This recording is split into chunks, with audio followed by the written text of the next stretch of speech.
CM Pushkar Singh Dhami का तोहफा 80,000 बालिकाओं को सीएम धामी ने दी सौगात। 323 करोड़ रुपए की धनराशि बालिकाओं के खाते में की ट्रांसफर।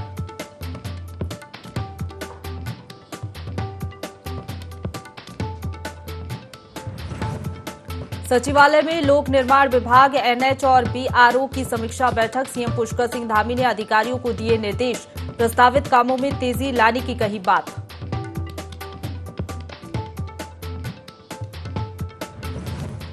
अंकिता हत्याकांड मामला, सैनिक संगठन ने उठाई मांग। परिजनों को सहायता राशि और परिवार के एक सदस्य को सरकारी नौकरी देने की मांग। दोषियों के खिलाफ जमकर की नारेबाजी।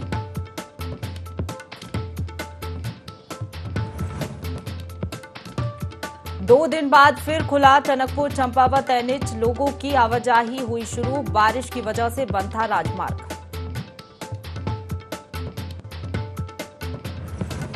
और खटीमा के कई होटलों में एसडीएम ने की छापेमारी। मुख्यमंत्री के निर्देशों पर की जा रही कार्रवाई। अनियमितता पाए जाने पर कई होटलों के काटे गए चालान। नमस्कार, देवभूमि लाइव देख रहे हैं आप। आपके साथ मैं हूं प्रशंसा। बुलेटिन की शुरुआत करेंगे खबरों से, जहां मुख्यमंत्री सेवक सदन में एक कार्यक्रम आयोजित किया गया, जिसमें मुख्यमंत्री पुष्कर सिंह धामी ने नंदा गौरा योजना के लाभार्थियों को धनराशि का वितरण किया। 80,000 लाभार्थी बालिकाओं को पीएफएमएस के जरिए 323 करोड़ की धनराशि सिंगल क्लिक से हस्तांतरित की गई। इस दौरान महिला एवं बाल विकास मंत्री रेखा आर्य मौजूद रहीं।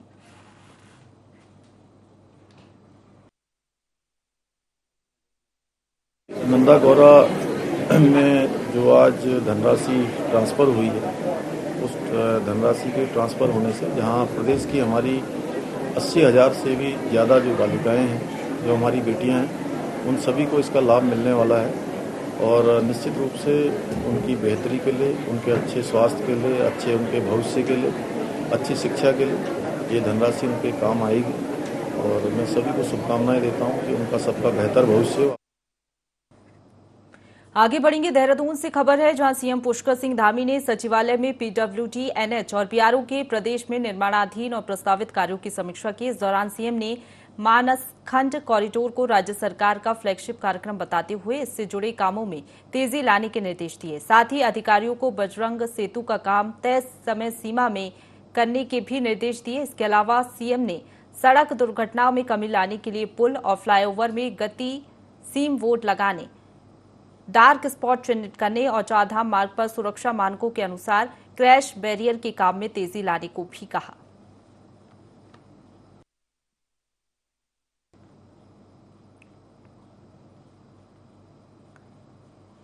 मुख्यमंत्री पुष्कर सिंह धामी ने अंकिता भंडारी को श्रद्धांजलि दी। उन्होंने कहा कि दुख की इस घड़ी में राज्य सरकार परिजनों के साथ है। सीएम धामी ने कहा कि जो भी घटना के जिम्मेदार हैं, उन्हें बख्शा नहीं जाएगा। इस मामले की जांच के लिए एसआईटी का गठन किया जा चुका है। साथ ही राज्य सरकार दोषियों पर कठोरतम कार्रवाई करेगी, जो कि इस प्रकार के कार्य करने वालों के लिए नजीर साबित होगी।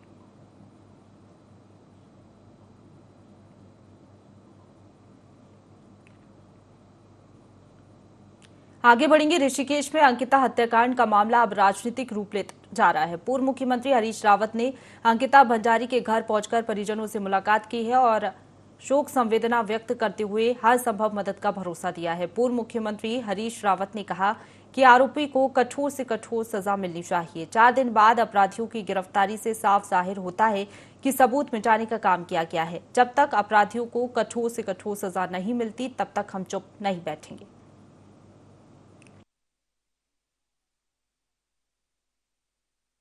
चाहता हूँ जो 3 होटल मैनेजर कुलपित आर्य और सौरभ भास्कर मैनेजर, असिस्टेंट अंकित, इनको जो है फास्ट ट्रैक के अंतर्गत इनको तुरंत कार्रवाई की जाए।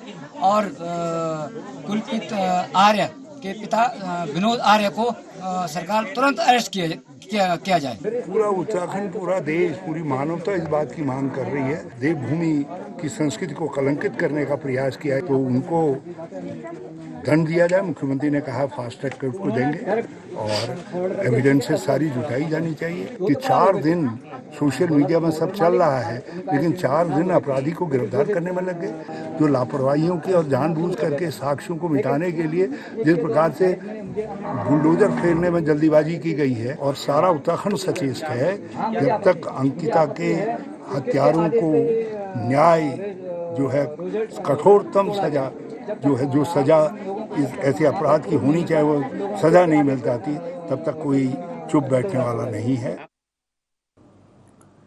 आगे बढ़ेंगे। राज्य में स्वच्छता ही सेवा पखवाड़ा चल रहा है। इसी के तहत उद्यान विभाग ने देहरादून के राजकीय उद्यान सर्किट हाउस में महिला बागवानों और उद्यमियों का सम्मान और संगोष्ठी कार्यक्रम आयोजित किया, जिसमें प्रदेश के कृषि मंत्री गणेश जोशी भी मौजूद रहे और उत्कृष्ट कार्य करने वाली महिलाओं को स्मृति चिन्ह और प्रमाण पत्र देकर सम्मानित किया। कार्यक्रम में बागवानी एवं कृषि के क्षेत्र में काम कर रही महिलाओं ने अपने अनुभव साझा किए। संबोधन में उद्यान मंत्री ने कहा कि प्रधानमंत्री नरेंद्र मोदी के नेतृत्व में देश के साथ ही उत्तराखंड राज्य में भी उद्यानिकी को बढ़ावा दिया जा रहा है और उसमें महिलाओं की भागीदारी सुनिश्चित करने का प्रयास भी किया जा रहा है।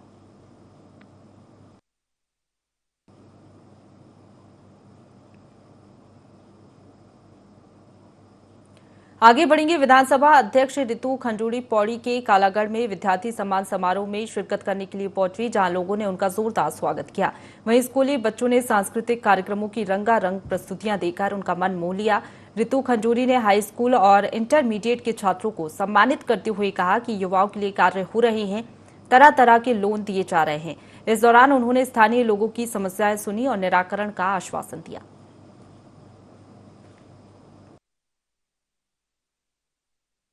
भारतीय वाल्मीकि धर्म समाज द्वारा बच्चों को उत्साहित करने के लिए, प्रोत्साहित करने के लिए सर्टिफिकेट्स दिए जा रहे हैं। मुझे बहुत खुशी है कि ये निर्णय लिया गया है। बच्चों को आगे बढ़ने के लिए, समाज के विकास के लिए हमें बच्चों को आगे बढ़ाना चाहिए और इस तरह के कार्यक्रम बच्चों को और उत्साहित करते हैं, सर्टिफिकेट्स और उत्साहित करते हैं, प्रोत्साहित करते हैं। यहाँ के प्रतिभावान बच्चों को सम्मानित किया और बच्चों को आगे बढ़ने के लिए उत्साहित किया। साथ ही मैं यहाँ कालागढ़ की उनकी जन समस्याओं के बारे में महिला विधानसभा अध्यक्ष को अवगत कराया। यहाँ की समस्याएं अनेक प्रकार के हैं। विधानसभा अध्यक्ष ने जो ना उन्हें ध्यानपूर्वक सुना और शीघ्र निराकरण के लिए आश्वासन दिया है। अंकिता हत्याकांड के बाद पूरे प्रदेश में प्रशासन एक्शन मोड में नजर आ रहा है। जगह जगह होटल्स पर छापामार कार्रवाई की जा रही है। जसपुर क्षेत्र में भी तहसील प्रशासन ने 6 होटल्स पर छापा मारा, जहां किसी भी होटल का टूरिज्म डिपार्टमेंट में रजिस्ट्रेशन नहीं मिला है। वहीं मौके से 2 होटल को बंद कर दिया गया है। उप जिला अधिकारी सीमा विश्वकर्मा ने बताया कि संदिग्ध होटल की ट्रैकिंग कर जिला अधिकारी को रिपोर्ट भेजी जाएगी, जिसके बाद जांच कर आगे की कार्रवाई होगी। प्रदेश में हमारे द्वारा जो जसपुर के सारे होटलों की चेकिंग की गई थी, जिसमें कि कुछ होटल ऐसे थे कि जो संदिग्ध प्रतीत हो रहे थे, तो उनकी रिपोर्ट डीएम सर को भेजी जाएगी। अगर हम लोग नंबर की बात करें तो कम से कम हमारे द्वारा 6 या 7 होटल की थी। और एक खास बात ये मिली कि यहाँ पर टूरिज्म डिपार्टमेंट में किसी का भी रजिस्ट्रेशन नहीं था और उनको सख्त निर्देश दे दिए हैं कि 1 सप्ताह के अंतर्गत आप टूरिज्म डिपार्टमेंट में अपना रजिस्ट्रेशन करवा दें। और 2 होटलों को बंद करवाया गया। Ankita high profile murder case के दृष्टिगत सीएम पुष्कर सिंह धामी के निर्देश पर प्रदेश के सभी होटलों और रिसोर्ट्स की ट्रैकिंग की जा रही है। वहीं खटीमा उप जिला अधिकारी रविंद्र विष्ट और तहसीलदार शुभांगिनी ने टीम के साथ उत्सव होटल, न्यू हवेली होटल और महारानी होटल में छापामार कार्रवाई की। सभी होटलों के दस्तावेज चेक किए गए। होटलों में गंदगी और कई अनियमितताएं पाई गई। जांच के बाद अनियमितता पाए जाने पर तीनों होटलों को सीज कर दिया गया है, जबकि कान्हा होटल पर 50,000 का जुर्माना भी लगाया गया है।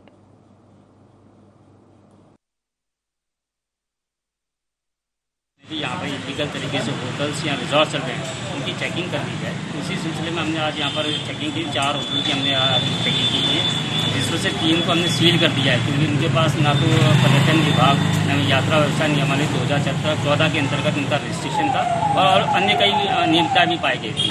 और एक होटल जिसमें कुछ अनियमितता पाई गई, उसको 50,000 का जुर्माना लगाया। 4 हमने ये कान्हा होटल में डाला है और बाकी हवेली होटल है और एक ये महारानी होटल है और एक ये उत्सव होटल है। उनके पर भी कार्रवाई की जाएगी धीरे धीरे, सबकी चेकिंग। ऋषिकेश के रिजॉर्ट में हुई अंकिता भंडारी की हत्या के मामले में लोगों का आक्रोश लगातार बढ़ता ही जा रहा है। वहीं अंकिता हत्याकांड को लेकर लोहाघाट में भी आंगनवाड़ी कार्यकर्ताओं में काफी आक्रोश देखने को मिला है। वहीं आंगनवाड़ी कार्यकर्ताओं ने जमकर नारेबाजी करते हुए एसडीएम कार्यालय वो पहुंची, जहां उन्होंने एसडीएम रिंकू विष्ट को ज्ञापन सौंपते हुए अंकिता के हत्यारों को फांसी की सजा दिलाने की मांग की है।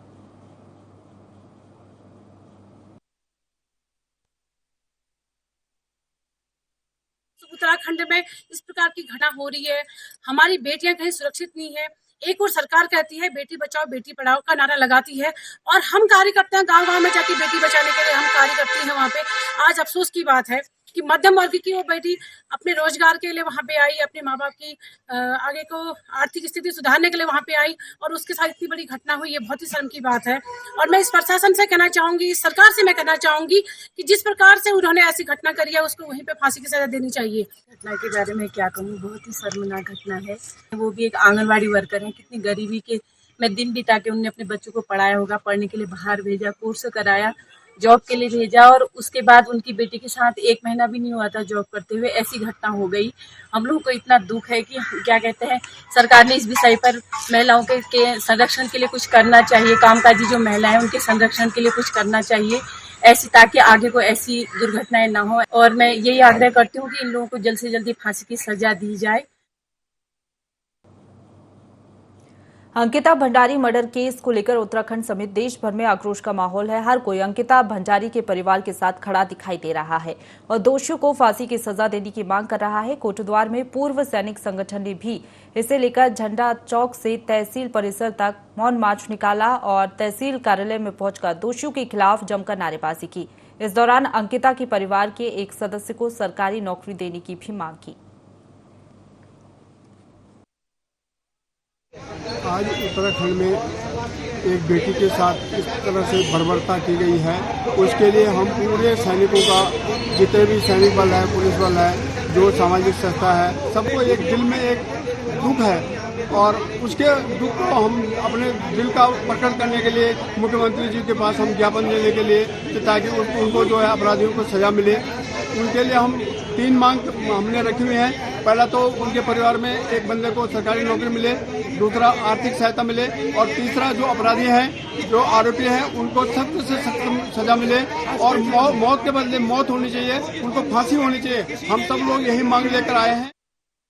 खबरों में आगे बढ़ेंगे, जहां अंकिता मर्डर केस में दोषियों को फांसी की सजा दिलाने की मांग देश भर में हो रही है। कोटद्वार में भी शिक्षक संघ ने कैंडल मार्च निकालकर दोषियों को फांसी देने की मांग की है।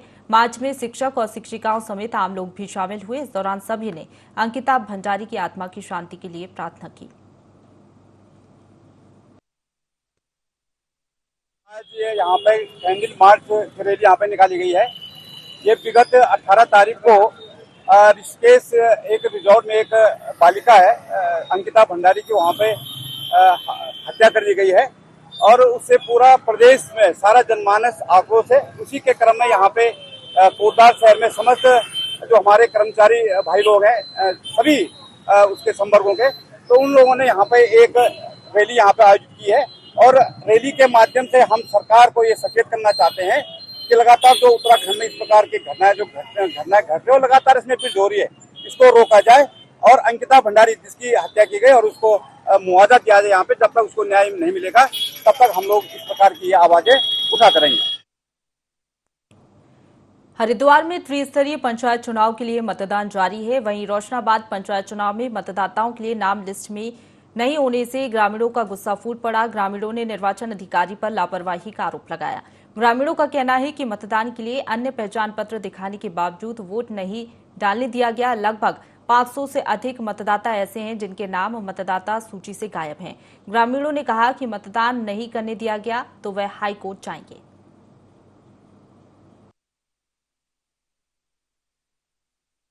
सारे मतदाता बहुत आक्रोश में है। यहाँ पर लोगों के पास में पहचान पत्र है, आधार कार्ड है, लेकिन चुनाव आयोग की वजह से अपनी लापरवाही के तहत ये पोलिंग जो पार्टी आई है उन्हें दिया ही नहीं, पूरा का पूरा ब्लॉक में छोड़ दिया गया और ये बहुत घोर लापरवाही है। इससे अलग भी रोशनाबाद के अंदर कम से कम 500 मतदाताओं का नाम लिस्ट में नहीं है। तो मैं जिला प्रशासन से मांग करता हूँ कि इन सभी लोगों को वोट डालने का अधिकार प्राप्त करे, नहीं तो हम जो ना इनके खिलाफ चुनाव आयोग के खिलाफ हाई कोर्ट जाएंगे। आगे बढ़ेंगे। टनकपुर चंपावत एनएच 2 दिन बाद खुल गया है। भारी बारिश के कारण एनएच बंद हो गया था, जिस कारण लोगों और यात्रियों को भारी दिक्कतों का सामना करना पड़ रहा था। लेकिन अब एनएच खुलने के बाद यात्रियों ने राहत की सांस ली है। हालांकि एनएच ने अभी तक खतरा का एनएच पर खतरा बना हुआ है। डीएम के निर्देश के बाद खतरे वाली जगहों पर मशीनें तैनात की गई हैं। फिलहाल टनकपुर चंपावत एनएच तो खुल गया है, लेकिन घाट पिथौरागढ़ एनएच अभी भी बंद है।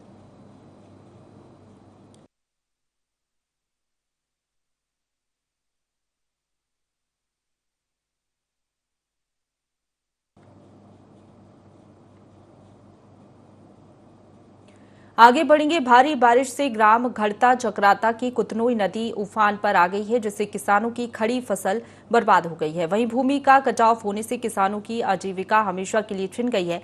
ग्रामीणों ने इस आपदा के लिए पीडब्ल्यूडी को जिम्मेदार बताया है। उनका कहना है कि जिस नदी से 2013 की आपदा में कोई नुकसान नहीं हुआ, प्रदूषण के कारण यह आपदा आई है।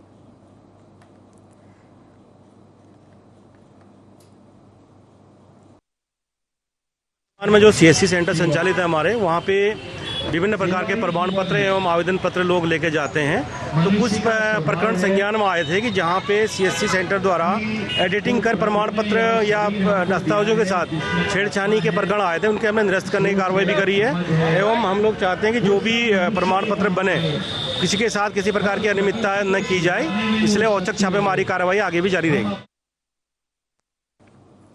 आगे बढ़ेंगे। अगली खबर का रुख करेंगे, जहां भारी बारिश से ग्राम घड़ता चक्राता की कुतनोई नदी उफान पर आ गई है, जिससे किसानों की खड़ी फसल बर्बाद हो गई है। वहीं भूमि का कटाव होने से किसानों की आजीविका हमेशा के लिए छिन गई है। ग्रामीणों ने इस आपदा के लिए पीडब्ल्यूडी को जिम्मेदार बताया है। उनका कहना है कि जिस नदी से 2013 की आपदा में कोई नुकसान नहीं हुआ, प्रदूषण के कारण यह आपदा आई है।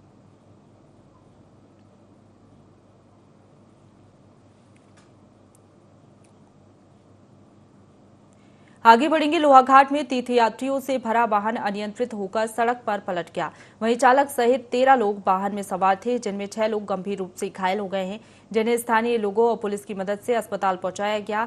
वहीं पुलिस पूरे मामले की जांच में जुट गई है। मामले में तीर्थयात्रियों का कहना है कि वाहन चालक काफी तेज गति से वाहन चला रहा था, जिस कारण यह दुर्घटना हुई है।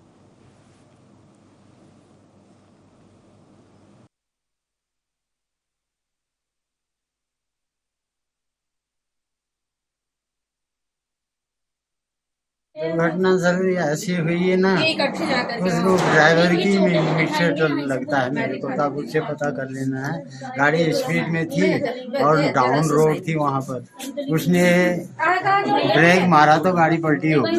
वाहन में 13 आदमी थे। ये 6 आदमी जो आए हैं उनको तो जाते ही है गंगा स्नान के लिए रामेश्वर। सूचना मिली कि एक गाड़ी सिंधा की तरफ, जो कि उत्तराखंड हाईवे पर स्थित है, वहाँ पर एक गाड़ी रोड पर ही पलट गई है। मैक्स गाड़ी बताई गई थी, जिसमें कुछ सवारियां सवार थी जो बापरू से, हमारा लोहाघाट क्षेत्र में पड़ता है, बापरू से रामेश्वर घाट स्नान के लिए जा रहे थे। ये लोकल के लोग थे।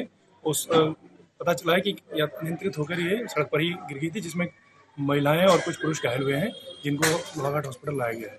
हॉस्पिटल में 6 लोग आ रखे हैं, जिसमें से कि सारे वैसे स्टेबल है, 2 की हेड इंजरी आ रखी है, तो उसके लिए सीटी के लिए एडवाइस किया है और सब स्टेबल लग रहे हैं। अभी एक्सरे करवा के और का देखते हैं, अगर लगेगा कोई तो ऑर्थोपेडिक ओपिनियन के लिए भेजेंगे। नहीं अभी तो नहीं, जब तक कि वही एक्सरे करवाएंगे, अगर उसमें लगेगा कुछ तब ऑर्थोपेडिक ओपिनियन के लिए, अदरवाइज नहीं। किच्छा की पुल भुट्टा पुलिस ने फरार चल रहे चरस तस्कर मेजर सिंह को गिरफ्तार कर लिया है। आरोपी से करीब 1 किलो चरस बरामद की गई है, जिसकी अंतर्राष्ट्रीय बाजार में कीमत करीब 10 लाख रुपए बताई जा रही है। पुलिस की जांच में चंपावत में रहने वाले राम सिंह नाम के व्यक्ति का नाम भी सामने आया है, जो कुमाऊं में चरस की तस्करी करता था। इसके साथ ही और भी लोगों के नाम सामने आए हैं जो चरस तस्करी से जुड़े हुए हैं। फिलहाल पुलिस सभी आरोपियों की तलाश कर रही है। मेहर सिंह उर्फ मैनेजर सिंह नाम के व्यक्ति को हमने गिरफ्तार किया है, जो ग्राम टुकड़ी नानकमता के रहने वाले हैं। इनसे हमने लगभग 1 किलोग्राम चरस बरामद की है, 960 ग्राम, और इस चरस की कीमत लगभग 10 लाख रुपए है अंतर्राष्ट्रीय मार्केट में, और 7.25 ग्राम स्मैक जो है किच्छा में बरामद हुई है। इसके अलावा करीबन आधा दर्जन मुकदमे एक्साइज एक्ट के पंजीकृत हुए हैं। तो ये उच्च अधिकारियों के निर्देश पर चलाए जा रहे नशा मुक्त उत्तराखंड अभियान का हिस्सा है। टनकपुर में फंसे मां पूर्णागिरी के दर्शनार्थियों को प्रशासन ने मंदिर की ओर रवाना किया। वहीं नवरात्रि के पहले दिन ही श्रद्धालु भारी संख्या में माता पूर्णागिरी के दर्शन के लिए पहुंचते हैं। बता दें कि एनएच मार्ग पर मलबा आने के कारण यात्री फंसे हुए थे, जिन्हें प्रशासन ने सुरक्षित रूप से निकालकर उनके गंतव्य की ओर रवाना किया।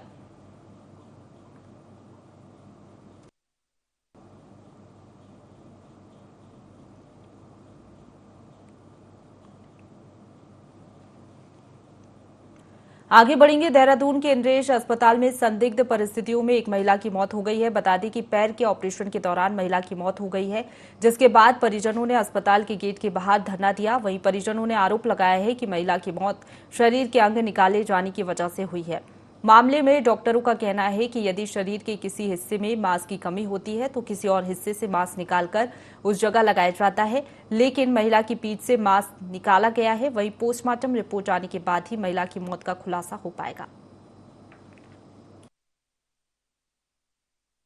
मरीज जो था हमारे अस्पताल में ही एडमिट था। ये करीब 1 महीने पहले भी यहाँ पे एडमिट रहा है और उस समय उसके हड्डी का कुछ ऑपरेशन वगैरह हुआ था। उसके बाद वो स्वस्थ होकर अपने घर चला गया था। तो उसके हड्डी के जख्म के अलावा उसका बाहरी भी कुछ घाव था, जो प्लास्टिक सर्जरी के थ्रू ही उसका ट्रीटमेंट होता है। तो उसमें क्या होता है, और कहीं पे त्वचा जो होती है, स्किन जो होती है, तो कहीं और से निकाल के उसके जांघ में एरिया या जो भी एरिया जहाँ पे डैमेज हुआ है उसके ऊपर हम लगा देते हैं, जिसे हम ग्राफ्ट बोलते हैं। तो जहाँ तक प्राथमिक तौर पे जो हमारी जांच है उसमें यही हुआ कि सडन कार्डियक अरेस्ट उसको हुआ है। जो मरीज के जो आरोप है वो पूरी तरह से मैं उसकी पूरी तरह से खंडन करता हूँ। और अगर जांच के लिए हमने बोल दिया गया है कि एक सीएम ऑफिस के द्वारा एक पोस्टमार्टम कर दिया जाए, जिसमें पोस्टमार्टम में पता चल जाएगा कि सारे जो अंदरूनी अंग है वो वैसे के वैसे स्थिति में है कि नहीं है। तो उसमें क्लियर कट हो जाएगा कि किडनी वहीं पे अपनी स्थिति में है या उसको निकाला गया है। देहरादून के इंद्रेश हॉस्पिटल से दिल दहला देने वाला मामला सामने आया है। हॉस्पिटल में फ्रैक्चर की सर्जरी कराने गई महिला जब ऑपरेशन करा के लौटी तो उसके पेट में चीरा लगा मिला। महिला और उसके परिजनों का आरोप है कि डॉक्टरों ने उसकी किडनी निकाल ली है। मामले को लेकर परिजनों में भारी आक्रोश है। परिजनों ने हॉस्पिटल के बाहर प्रदर्शन किया। वहीं मामले ने अब राजनीतिक मोड़ भी ले लिया है। प्रदेश कांग्रेस के पूर्व पीसीसी चीफ प्रीतम सिंह अपने साथियों के साथ हॉस्पिटल पहुंचे और परिजनों से मुलाकात की। वहीं भाजपा विधायक खजरान दास भी इंद्रेश हॉस्पिटल पहुंचे और डॉक्टरों से बातचीत की।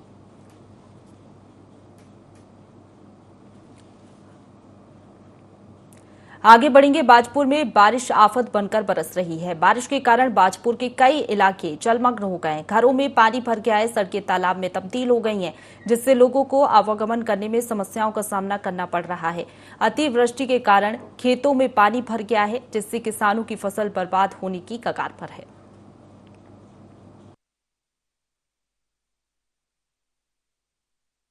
अधिकारी महोदय द्वारा निर्देश दिए गए हैं कि अत्यधिक वर्षा है और उसके लिए अलर्ट भी जारी किया गया है। 24 से ही जो अलर्ट हैं और हमने जो बाढ़ चौकियां हैं उनको भी अलर्ट कर दिया गया है और जितने भी कर्मचारी वहां पर तैनात हैं उनको तैनाती के निर्देश दिए गए हैं। निरीक्षण किया जा रहा है। कोसी नदी का है, लेबड़ा नदी का है, दापका का भी है। शहर में अभी देखा गया है कि जगह जगह जो है लेबड़ा नदी के आने से जो जल भराव की स्थिति हो गई है। सूचना मिली है तो उसको जो है अभी देखा जा रहा है और पानी निकासी के लिए जो है जहाँ जेसीबी की जरूरत है वहाँ जेसीबी को जो है भेजा गया है। राजस्व उप निरीक्षक उनको जो है अपने अपने क्षेत्रों में जहां नुकसान हुआ है उनको जो है जांच करके सूची उपलब्ध कराने के निर्देश दिए।